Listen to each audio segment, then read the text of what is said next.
Sebelum menonton video ini, jangan lupa dukung channel ini dengan cara subscribe, like, dan share. Oke teman-teman, kita masuk di part selanjutnya ya. Di sini saya akan membahas mengenai bagaimana cara mencari topik, metode, dan algoritma. Oke. Nah, di part sebelumnya sudah dijelaskan secara konseptual. Kemudian di part ini kita akan masuk secara praktis ya. Jadi melalui situs ya atau laman Scholar Google ya, Google Scholar ini saya mau mengajarkan kepada teman-teman bagaimana cara mencarinya. Oke, untuk teman-teman yang pada saat ini banyak bertanya ke saya ya, kemudian ternyata topik, metode, dan algoritmanya ini tidak sinkron. Oke, tidak perlu khawatir teman-teman, yang penting teman-teman tetap semangat ya. Coba perhatikan baik-baik tips and trick dan juga tahapan bagaimana cara mencarinya. Perhatikan baik-baik keyword atau kata kunci yang saya masukkan di Google Scholar. Ya, ini sangat mempengaruhi sekali pada hasil. Oke teman-teman. Nah, ini saya mau membahas mengenai image processing atau pengolahan citra. Nah teman-teman, misal, Bu, boleh dong bahas mengenai data mining? Bu, boleh dong bahas mengenai information retrieval?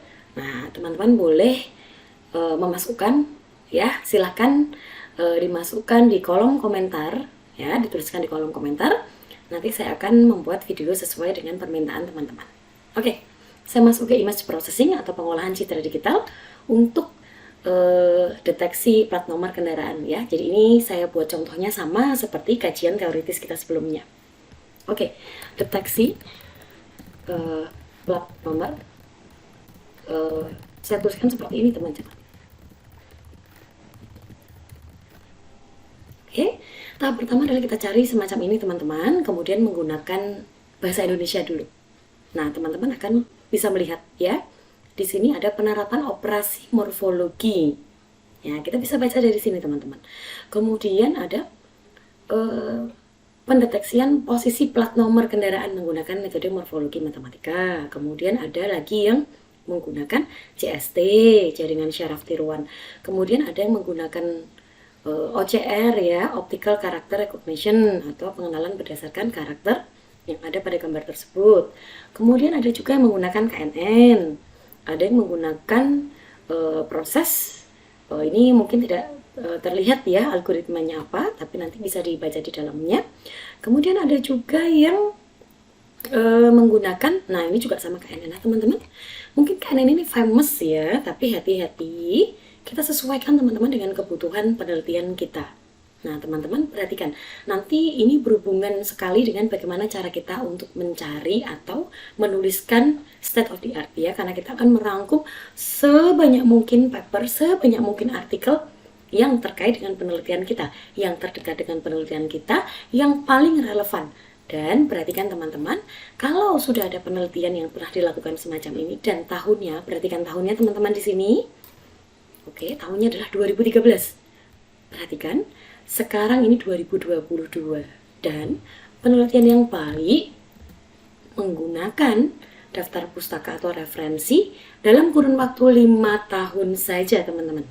Oke, jadi dari tahun 2017 sampai 2022 saja.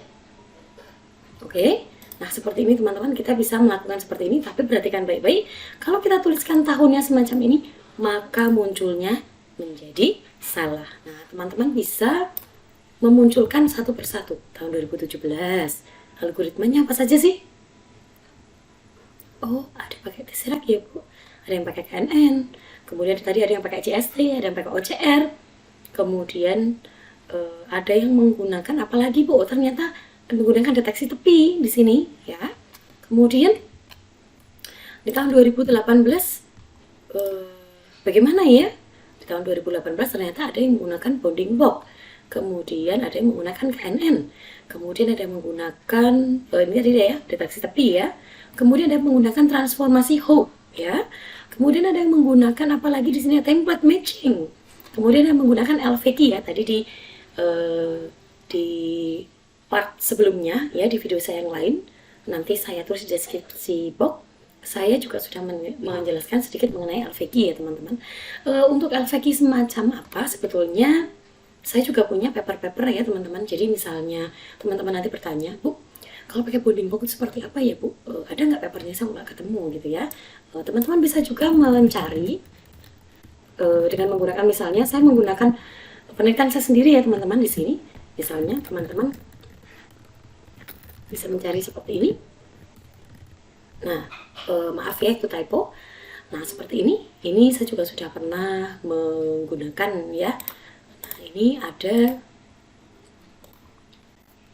beberapa ya teman-teman. Ini yang pertama adalah di deteksi plat nomor kendaraan dengan menggunakan template matching dan juga bounding box ya. Jadi seperti apa? Nah, teman-teman nanti bisa membaca, silahkan diklik pada link berikut ini.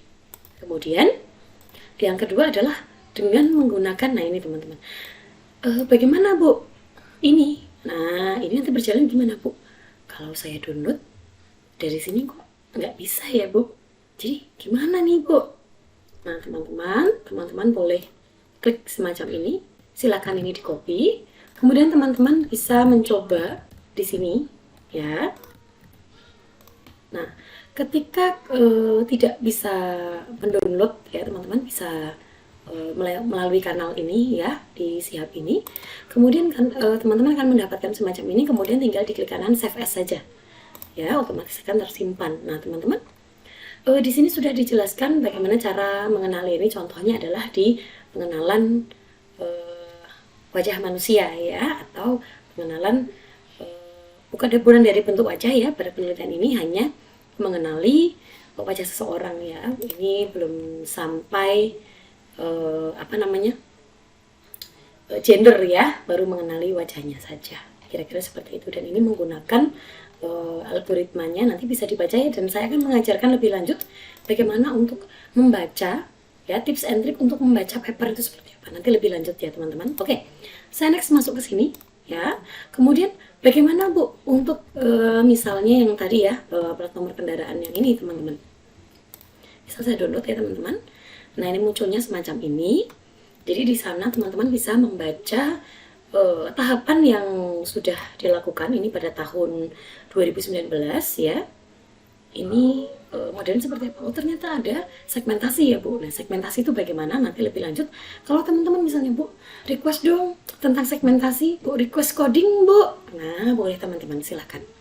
Nah, ini adalah citra yang digunakan atau datasetnya teman-teman. Contohnya seperti ini. Nah, Bu, dataset itu apakah harus pada saat siang hari, apakah harus pada saat malam hari? Nah, teman-teman perhatikan baik-baik. Dataset itu tidak terbatas waktunya, ya. Jadi teman-teman bisa memasukkan dataset yang diperoleh pada saat pagi, siang, sore, malam, ya. Kemudian plat nomornya juga boleh tidak hanya dalam warna hitam, ya, boleh plat nomor merah, putih, atau kuning misalnya. Nah, kemudian teman-teman, bagaimana proses rekognisi ini berjalan atau pengenalan ini berjalan? Nah, teman-teman bisa membaca satu persatu di sini. Nah, caranya semacam ini teman-teman ya. Pada penelitian yang saya lakukan ini belum optimal teman-teman ya. Jadi masih ada kesalahan ya. Ini kan kebetulan ya, ini yang saya masukkan adalah contohnya yang sudah terekognisi secara betul ya. Oke, ini H9183PP. Contohnya adalah ini. Nah, teman-teman, ini sudah saya tuliskan ya. Jadi kalau nanti teman-teman mencari paper, lihat apakah penelitian itu sudah diuji coba, berapa kali percobaan ya. Di sini ada 20 kali percobaan dengan 20 plat nomor yang berbeda teman-teman. Nah, ini bagaimana akurasinya?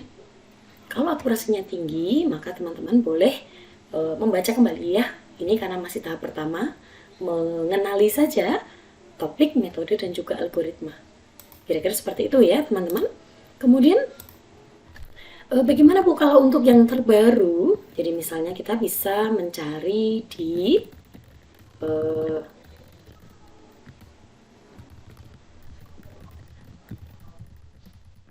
misalnya plat nomor recognition seperti ini, tahunnya 2022 yang terbaru. Saya pengen yang terbaru Bu, orang tuh pakai apa sih? Nah, ternyata banyak orang memang ya pada saat ini memang menggunakan proses real time detection ya. Biasanya teman-teman itu menggunakan CNN ya, convolutional neural network ya. Jadi CNN itu kan deep learning ya teman-teman. Jadi ada machine learning, ada deep learning. Kalau machine learning itu kan contohnya adalah SVM ya, support vector machine.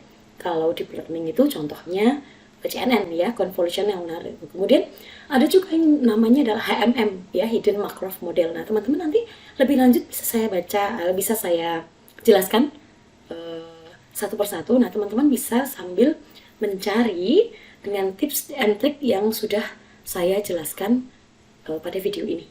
Oke? Itu teman-teman. Nanti kalau misalnya ada pertanyaan teman-teman silahkan ditulis di kolom komentar di bawah ini ya. Jangan malu-malu untuk menuliskan. Saya tunggu komentarnya teman-teman terkait dengan topik dan metode yang diambil oleh masing-masing pribadi. Oke teman-teman, sampai di sini dulu untuk video kita. Kita lanjut di part selanjutnya ya. Terima kasih. Thanks for watching.